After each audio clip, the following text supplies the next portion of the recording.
Hi Dad, it's Elizabeth. I'm making this video for you. I made one earlier today and it didn't really work out. It was so bright and sunny and it was so windy and you couldn't hear my voice on the videotape. So I'm starting over. And the reason I'm making this is because I know you like gardens. And I was thinking about you. I've been thinking about you a lot actually as I've been working in the gardens this year and over the years. And I always tell the kids that you were a super big gardener and you had the most beautiful gardens and that I'm trying to blow these mosquitoes away from my face. And that you would send pictures and videos to Grammy so that she could see your gardens. So I thought I would do the same for you, see how this turns out. So I'm redoing this because the one I took this morning wasn't that good. So I'm going to show you the gardens around the house. So this is the front of the house. And here we have a bunch of violets that were given to us by other people. Whew, I'm going to be fighting mosquitoes here, I can tell. It's evening.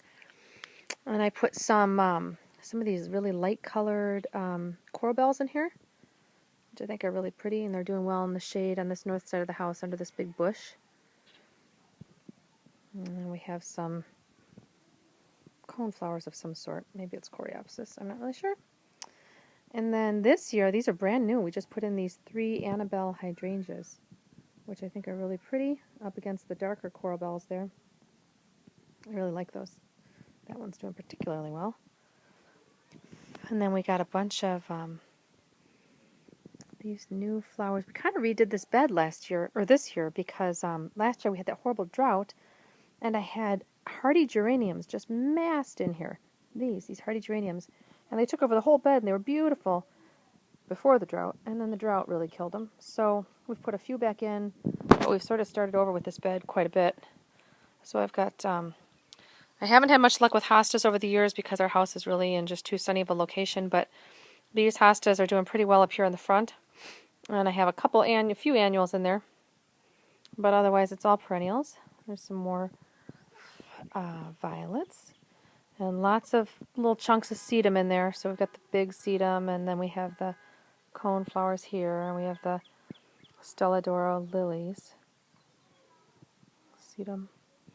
And I just have these little beds of sedum in here. This is the only garden bed that I mulch anymore. It's just I have so many garden beds that I can't keep it all up. So I do this front one so it looks nice by the front door, but the rest of them, it's too hard to get the perennials to really take off, and it's, I don't know, it's too hard to weed with the mulch.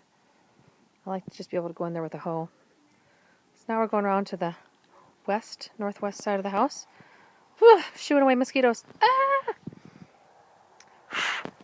Here's a coneflower that self-sowed.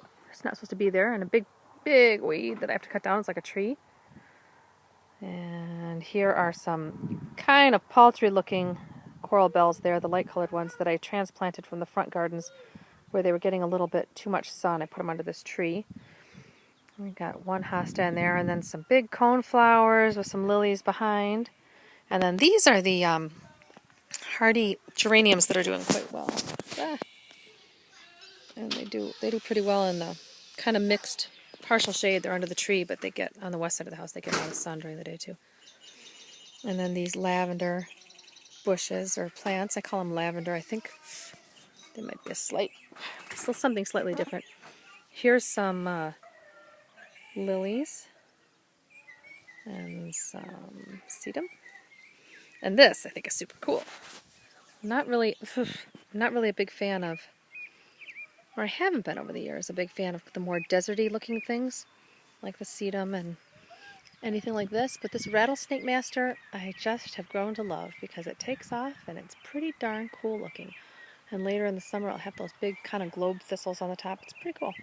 Some more hardy geranium of a different variety, and then sedum. And then we get over here to our rock walls. Go all the way down along the side of the house, and this has been a real work in progress over the years. It's taken me 10 years of living here to get the sedum to really fill in among the rocks. Hi, sweetie. How are you doing? I'm videotaping for Poppy. Hi, honey. We're videotaping. Put the American flag up in the air. You're not supposed to have it on the ground. Lift it up in the air. Yay! There you go. It's the 4th of July yesterday. And then I've got some lilies in here. I think these are lilies. They're not the Asiatic lilies, but they're something else. I forget what these are called. But they pick the flag up. But they make these beautiful purple spires on the top. I love it. Good girl. You're being a good girl. Yes. And I've got all kinds of sedum up here and tall grasses. We have coneflowers ready to pop. These pink bushes, they were killed by the drought last year. Well, I shouldn't say they were killed. They were one of them was killed and the other two were like half killed. So I cut them way back this spring and they've kind of come back. What's left of them has come back. So that's been good. And I've been trying to get that to fill in there. So there's all our sedum. There's some chives. Here's some very unruly basil, which always kind of takes over our gardens. I'm always ripping out basil. And some phlox over here.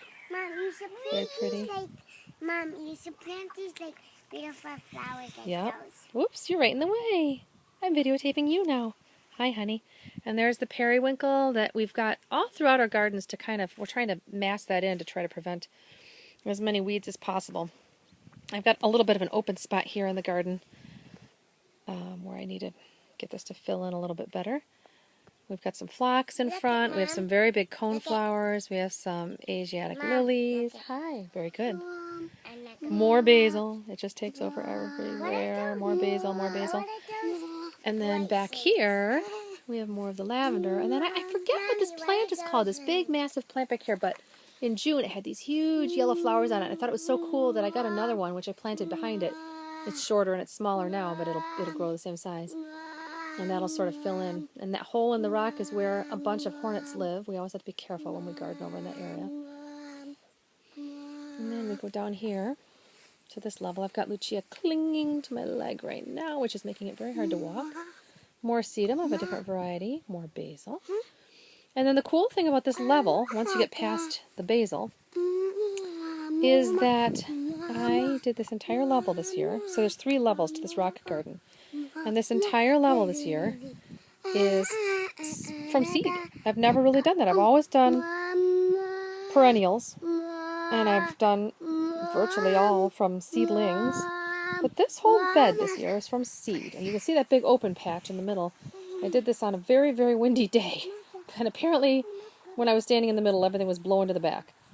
But we've got nasturtiums in the front, which I think are really cool. I like those.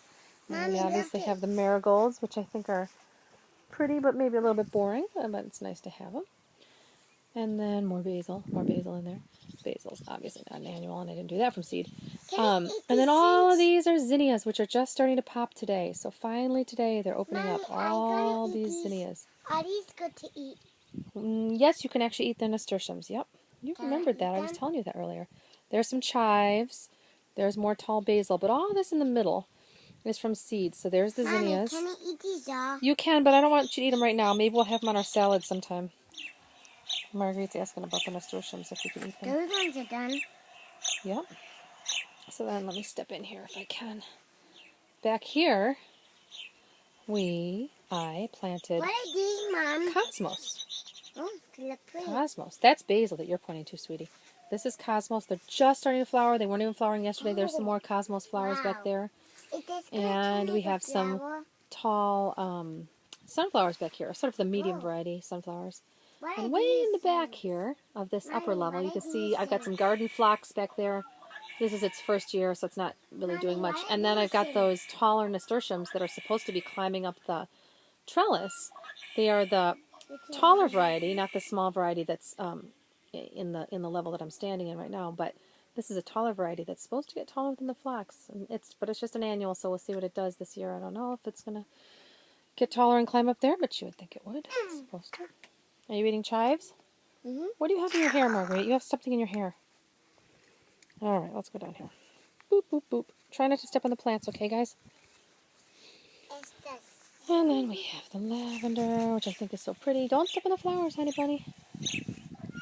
And more phlox. Everywhere there's rocks, we have phlox. Everywhere there's rocks, we have sedum. Did I say phlox? I did say phlox. So lots and lots and lots of sedum massed in here. And I think this is kind of cool. This year, this has been kind of a challenge down here. This really sandy area on the bottom. I see you. It's just always sandy down here. And I suppose I just need to amend the soil, but I haven't put a lot of effort into it. But this year, I was able to get some hostas to grow here. Actually, we planted them last year, these light green hostas. And they are ones that seem to do well on this west side of the house in the sun. So it's always a trick, it seems, to get hostas to do well in the sun. But I interspersed them with those dark purple coral bells for contrast and color. And I think it looks pretty nice. You see them in the corner, and then all these basket flowers, which are really bright. And check out this one. Check out this one in between the rocks. It's self-sowed there. It's not supposed to be there in between the stepping stones, but it is. So I have to transplant that. I just haven't dealt with that yet. And then this lavender is really getting kind of shaggy looking. I suppose I should deadhead it, but I kind of hate to because there's still some purple on it. And I think if I did it, I would just take hedge trimmers because we have a lot of it. And if I was to deadhead every single stem on every single one of those branches, it would take me forever. So yeah, so I think I'm just going to let it go. Here's sort of our mass of color back here on the southwest corner and the south side of the house. These three green bushes back here. One, I'm dropping the camera. One between the shutters, two, that little one under the window, and then three, this one farther out front, are limelight hydrangeas. Those are lilies, honey. These are limelight hydrangeas. They're supposed to bloom on new wood, so I cut them back to the ground this spring, but they haven't flowered yet, so I'm not sure what's going on. Contrast that to the Annabelle hydrangeas that are up in our front yard, which I was at the beginning of this video, which are doing very well and are flowering. Those flower on old wood. So I've got to kind of figure that out. And back there behind is some new... These are called basket flowers, sweetie. Basket flowers? Basket flowers. Indian basket flowers, I think they're called. Like you put them in your basket. That yellow plant back there, the yellow flowering plant is Lysandra, I think it's called. And I love that plant. It grows really big in other parts of my garden, so I just put it in back there. There's another plant back in there somewhere. And I'm hoping it takes off and gets as tall as the window frames in a year or two. It's hard to do this with the noisy girls. There's more basil back among there. There's more hardy geraniums. There's more coneflowers. This big green thing in the middle is agastache, which I have a lot of that way back over there by the steps. Oh, I never said these things, Mom. I know. In July and in August, In July? this agastache is just amazing with the purple plumes coming out of it. And it grows bigger and bigger. It really fills in the space, so I've really liked that. Make some orange flowers today. Stelladoros, lots and lots of them. Sedum, basket flowers, lots and lots of the Stelladoro, lots of sedum back here, mixed in with basket flowers, which are really cool, but they really self-sow. I really have to divide those up and move them around there. You can tell there's some in spots where it shouldn't be. Basil also in spots where it shouldn't be. And then this is a big, huge patch of coneflowers, or they're black-eyed Susans, I guess, which are a form of coneflowers. They're black-eyed Susans.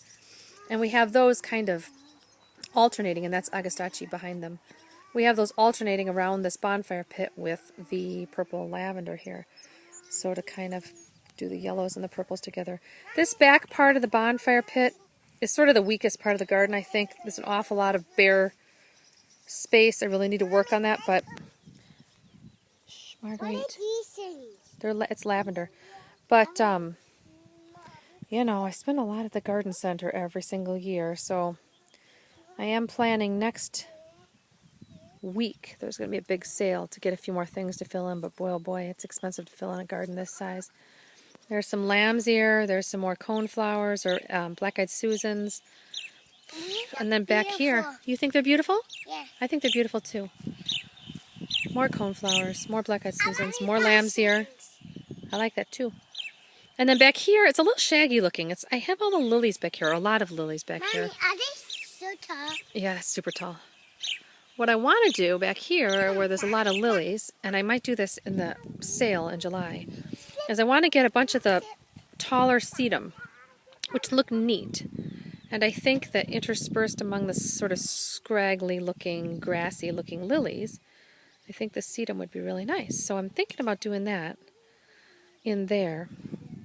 And then this is kind of a messy looking patch right here. This was beautiful, beautiful wedding phlox, white phlox, in the spring, which looked great back here.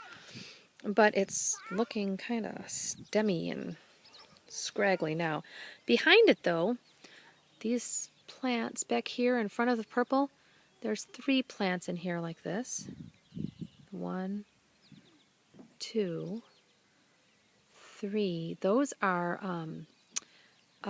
Joe Pieweed, which is supposed to get tall and really take off and be sort of effortless in the garden. So those should be some huge pink and white flowers eventually.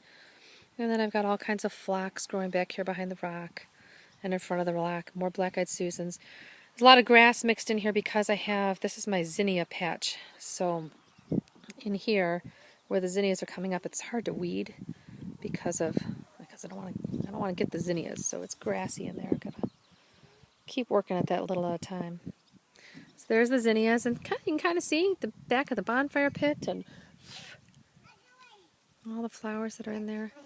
I have some yellow yarrow here, which I always think is pretty. It does well. Did very well in the drought.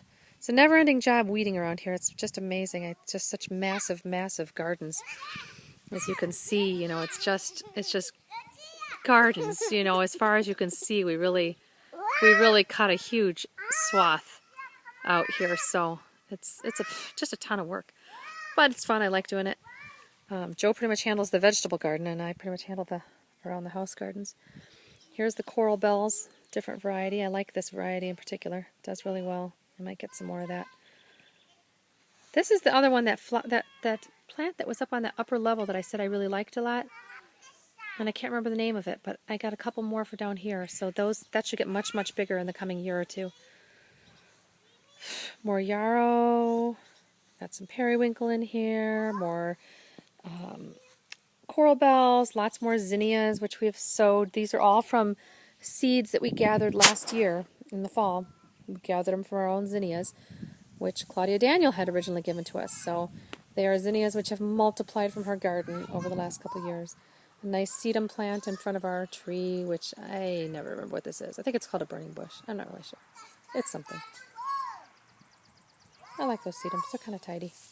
I like plants that fill in and take over, but I kind of like the tidy ones too. Oh, there's a lone zinnia blooming. They're just starting to pop today, just a few of them. There's my hardy geraniums, doing pretty well back here. Some spots they do very well. There's Shasta daisies. There's some red coneflowers. Here are some very tall lilies, which are not the Stella d'Oro. They're the slightly bigger version. Got some sedum in here. And I don't know if you can see, but way back, you probably can't see from here, but back by the lilies, there's some ice flowers back there, which are pretty darn cool. I got a milkweed plant growing up in there I need to pull out. Boy, there's a lot of weeding that needs to be done, even though we did weed today. This periwinkle, we're working on getting that to fill in. Yes, there's weeds in there too. Nice barberry plant. And lots of phlox in here, and lots of Shasta daisies. Some lilies in the front. Some hardy geraniums, and some sedum massing around the rock. This is kind of cool. I thought this would have bloomed by now. That's a balloon flower. I always think those are kind of cute and kind of little and cute. I don't know, kind of fun.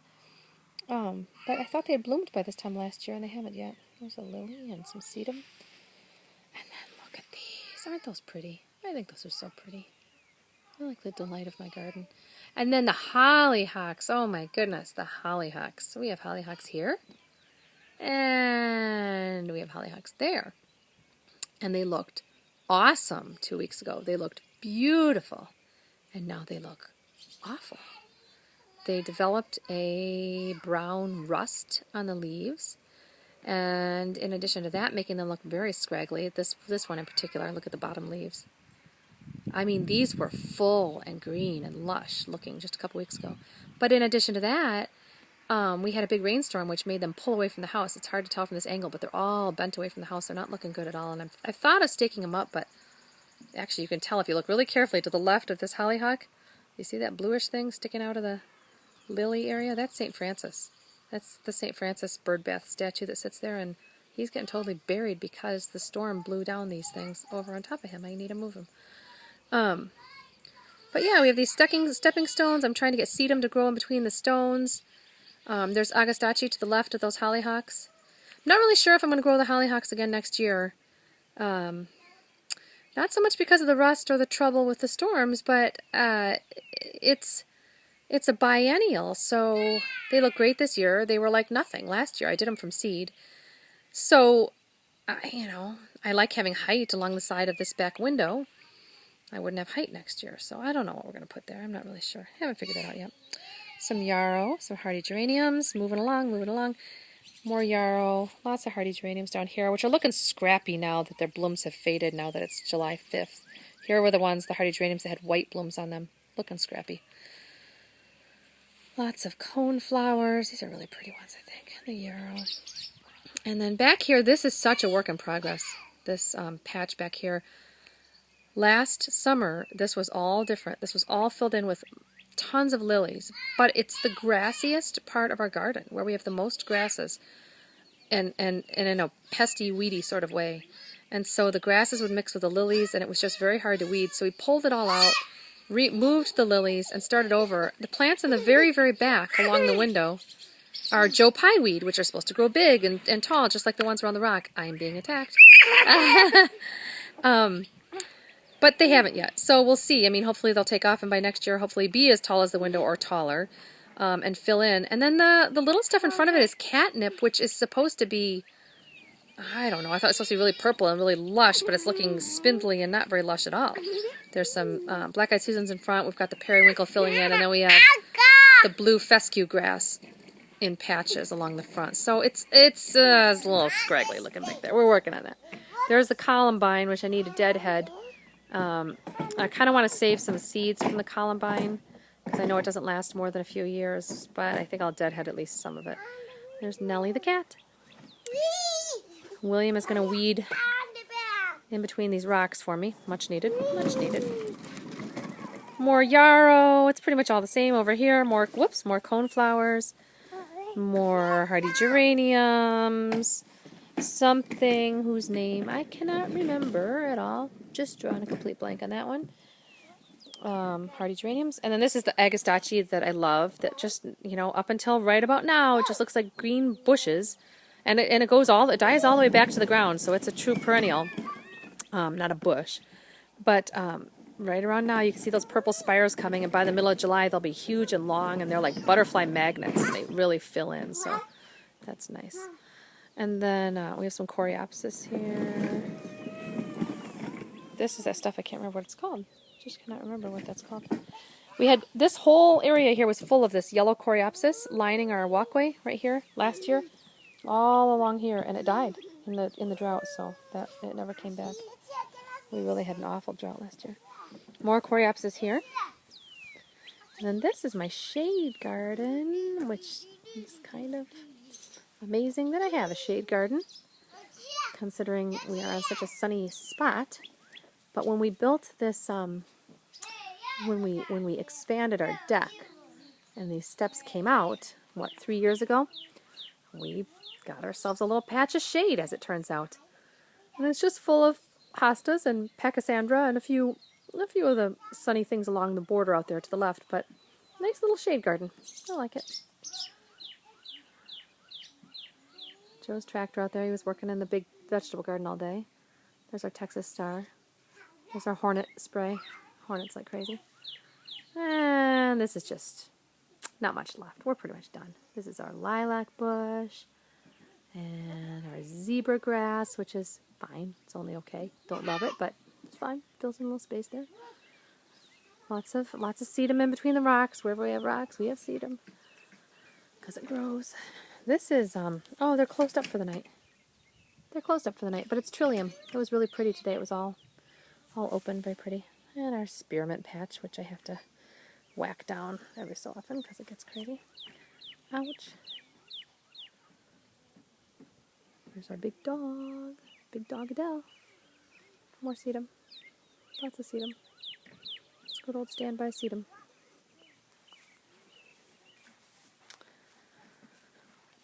And last but not least, the garage side. This is just all black-eyed Susans filling up this space. And then over here, it was all lilies originally, but the black-eyed Susans have filled in along the perimeter just by self-sowing. So now we have black-eyed Susans with lilies behind them, which is kind of funny. And then over here, not much. Not much to look at. That's kind of the end of it. This is the unexciting side of the house. Some black-eyed Susans will be popping open here in a day or two, I'm guessing, with some lilies behind it. This little patch here that looks so sad is my purple oh, for goodness sake, what's it called? Drawing a blank. The purple bulbs that you plant. The purple grape hyacinths. That's what it is. These were all purple grape hyacinths that come up in the spring, and then they keep the greenery for during the summer. But our neighbor came. He had borrowed our tractor, and he parked the tractor right here, and 2 wheels were off the driveway. I don't know what he was thinking. Parked it right there, and the tractor sat there for a couple days, and when the tractor came off, that's what the patch looked like. So hopefully they'll come back next year. They're bulbs in the ground. They probably will. There's a ball in the garden. Here's some more Asiatic lilies. This stuff's really supposed to fill in gardens, but it hasn't really done that. It's okay. And then, boots. We haven't done anything with the flower boxes this year. There's some weeds growing in there. I just have not gotten around to it. And this, oh, this is sad or what? This was this beautiful, full, lush tree along the side of our house. And the whole front half of it died during the drought. Just died. Just totally died. It was completely dead branches. It looked awful. So we finally cut it all back this spring. It looks better than it did, but it still looks pretty sad. And then up along these front, there's really nothing to do here in the summer other than pull a weed or 2 here and there. It's mostly just violets underneath the bushes. There's a little bit of columbine mixed in there. But nothing much to do here. But in the spring, those purple grape hyacinths pop up there, and so do yellow daffodils. So that's very pretty in the spring. And then here we are, back to the front. There's a nice little burning bush. And here is our garden in the front, which I think is very nice this year. It has more white in it than usual. I like that. Pops against the green. I really like that. I will slow down so you can focus. And then this year we did ferns hanging on the front porch, which is such a huge improvement over what we've had in the past. Well, I've always done flowering plants hanging there, and we're in such a windy location that the flowers, the petals fall, and we're very limited anyway in what we can get that's flowering because this is north facing and it's under the front porch. So I went for ferns this year, and I'm so pleased. They've done very well. I've only had to water them a few times, and they stay looking fresh. It's been very good. And here is our front pots. Nothing too exciting. There we go. Maybe I'll stop inside. Say hi to everyone. And that'll be the end of our video. All right. Anna has her friend Ben over here. Doo, doo, doo, doo, doo. Everyone say hi, Poppy. All right, that's it.